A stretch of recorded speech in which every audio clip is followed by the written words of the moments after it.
ATM Azharul ইসলামের মুক্তি দেরিতে হওয়ায় জামাত হতাশ না হলেও বিস্মিত ও ব্যথিত হয়েছে বলে মন্তব্য করেছেন দলের সেক্রেটারি জেনারেল অধ্যাপক মিয়া গোলাম পারোয়ার। মঙ্গলবার হাইকোর্টে এটিএম আজহারুল ইসলামের জামিন শুনানি শেষে সাংবাদিকদের একথা বলেন তিনি।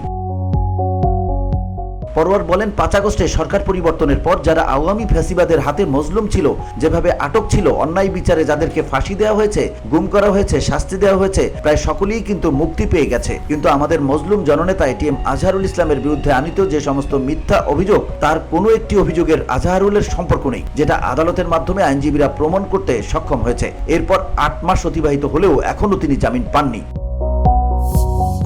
তিনি বলেন, আজহারুলের জামিন না হওয়ায় সারা দেশে আমাদের নেতাকর্মী, লাখো কোটি শুভাকাঙ্ক্ষী যারা ন্যায় বিচারের পক্ষে তারা ব্যথিত হয়েছেন। জামায়াতের এই নেতা আরো বলেন, তবে আমরা হতাশ নয়, কারণ আদালতের কাছে আমরা সুবিচারের জন্য এসেছি। আমরা আশা করি আদালত আমাদের সুবিচার করবেন। আমাদের সম্মানিত আইনজীবীদের কাছে আমরা ধৈর্য ধরব।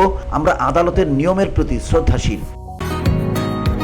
বসুন্ধরা, উত্তরা, বনশ্রী, কুড়িল ও বাড্ডা সহ রাজধানীর বিভিন্ন স্থানে অভিজাত ও অত্যাধুনিক মানের ফ্ল্যাট কেনার এক নির্ভরযোগ্য প্রতিষ্ঠান প্লেজেন্ট প্রপার্টিজ লিমিটেড। তাই আপনার স্বপ্নের আবাসনের জন্য আজই যোগাযোগ করুন। Pleasant properties limited, where destiny matches eventually.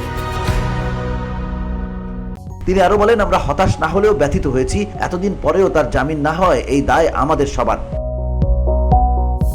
VOD Bangla news desk.